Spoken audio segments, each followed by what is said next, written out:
माझ्या राजकीय जीवनामध्ये सुरू झाल्यानंतर जो काही मला पाठिंबा सर्वात जास्त मिळाला या 18 गावाचा आहे. आणि या 18 गावांनी आजपर्यंत माझ्यावर 20-25 वर्ष सातत्याने पाठबळ दिलेला आहे. आज वाडेगावातून हा शुभारंभ करतोय.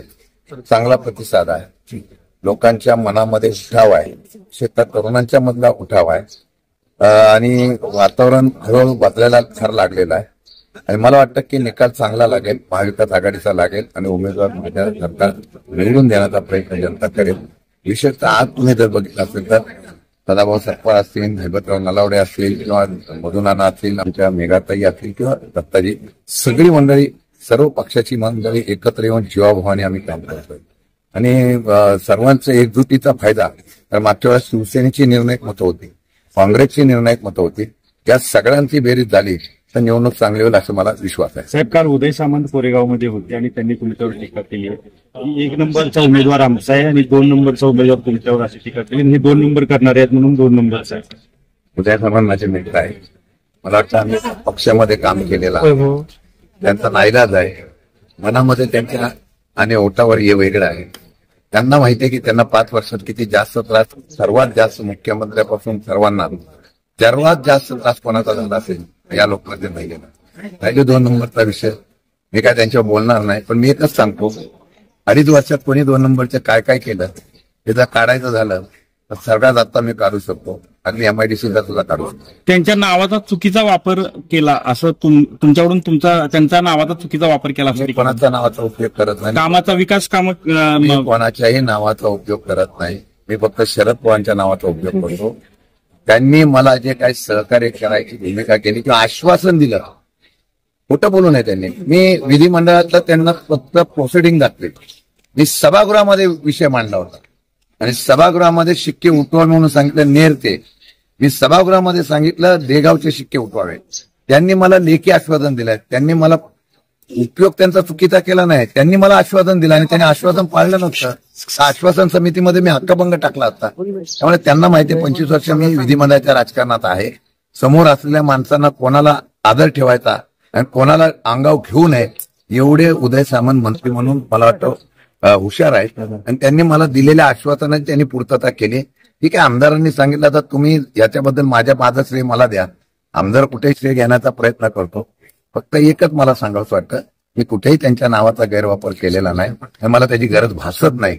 कदाचित माझ्या नावाचा उपयोग करून त्यांच्या लोकांना खोटं बोलून काय मदत करता येत असेल तर ते करत असतील.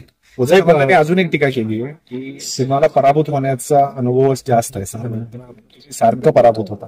असं आहे, आम्ही फुटण आणि गद्दार नाही. आम्ही लढणारे निष्ठावंत आहे.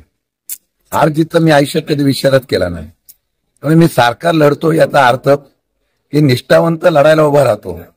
तुम्ही पक्षाच्या असली जशी हे बदलतात तशा प्रकारची आम्ही कधी भूमिका बदलली नाही. त्यामुळे पराभवाचा अनुभवापेक्षा निष्ठावंत अनुभव महाराष्ट्र ओळखतो आणि निष्ठावंताला साथ देतो.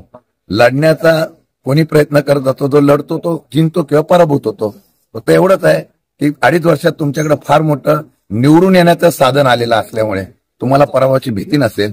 एक दिवस जनता अशी असते, क्रांती करते आणि ज्यावेळेस ती जनता क्रांती करेल ना तेव्हा इतिहास घडत असतो. साहेब, महेश शिंदे नावाचे 4 उमेदवार जवळपास कोरेगाव विधानसभेमध्ये उभे, ही तुमची रणनीती आहे आणि दुसरी गोष्ट याचं कारण असं की त्यांचं मतदान किती नंबरला आहे कसं ह्याचं प्रात्यक्षिक करून काही बघितलेलं नाही. मी कोणाला प्रचाराला पण सांगितलं नाही. मी कोणाच्या बाबतीत जसं मागच्या निवडणुकीला तुतारी म्हणून सगळीकडे प्रचारासाठी गाड्या फिरल्या गेल्या. पहिली जर बघितलं फॉर्म कोणी भरला होता, शशिकांत शिंदे नावाचा एक इस्माचा फॉर्म भरला गेला. ज्यावेळेला असं समोरून झाल्यानंतर लगेच आम्ही पण रणनीती घेतली. आम्ही अशा प्रकारचा लढीचा डाव खेळत नाही. कोणाची मतदानातून यादी काढत नाही. आज तुम्हाला सांगतो, आज जिल्हाधिकाऱ्यांनी सांगितल्यानंतर सुद्धा मतदानातला हक्क बनवणारा जो डॉक्टर बाबासाहेब आंबेडकरांनी दिलेला अधिकाराचा हक्क असताना सुद्धा नावं का वगळली गेली. 18 वर्षे पूर्ण झालेली, त्यानंतर विवाहित आलेली आमची मुलगी, त्यांची नावं कायद्याने असताना सुद्धा का घेतली गेली नाही. सत्तेचा बेसुमार वापर. जिंकायचा असेल तर लोकशाहीतून जिंकायला पाहिजे, पण लोकशाहीतून न जिंकता असा रडीचा डाव खेळणाऱ्यांनी मला कुठल्या रणनीतीची भाषा सांगू नये. तुम्ही करता त्याला मी उत्तर देतो. साहेब, अजित पवारांनी फलटणमध्ये एक असं सांगितलं की पिपाणीमुळे आमचा राजा वाचला.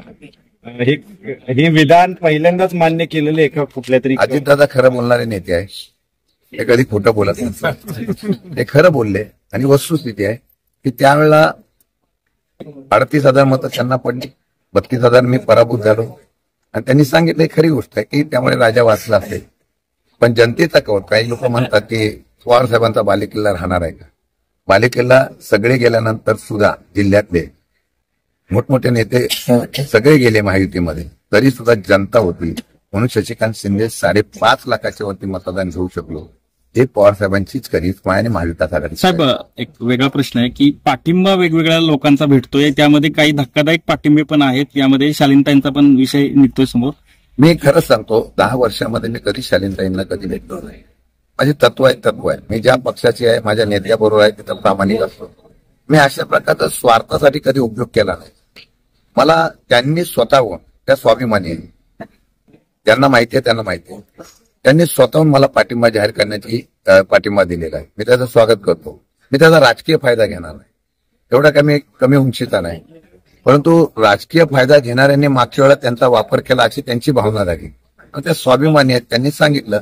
आता लगेच संध्याकाळी त्यांच्या बंधुराजांना फिरवायला आणि सांगायला लागलं की ताईंचा हा विषय नाहीये, ताईंनी शब्द दिलेला नाही. खरं म्हणतं तर ताईंनी त्यांचा स्वतंत्र निर्णय घेतला, आम्ही काही जबरदस्ती केली नाही. पण त्यांना वाटलं की ज्यांनी आपल्याला साथ दिली नाही त्यांच्या विरोधामध्ये, आणि त्यांनी स्वतः सांगितलं की शरद पवारांच्या बरोबर एक महाराष्ट्राचा नेता आहे, मागच्या वेळेला माझ्याकडून अशा प्रकारचं वक्तव्य झालं असेल, पण त्याच्यासारख्या नेत्यांच्या पाठीमागे उभं राहायला पाहिजे. हे ज्यावेळेला ताई सांगतात त्याचा अर्थ असा आहे की पवार साहेबांच्या विचाराच्या पाठीमागे त्यांनी पाठिंबा दिलेला आहे.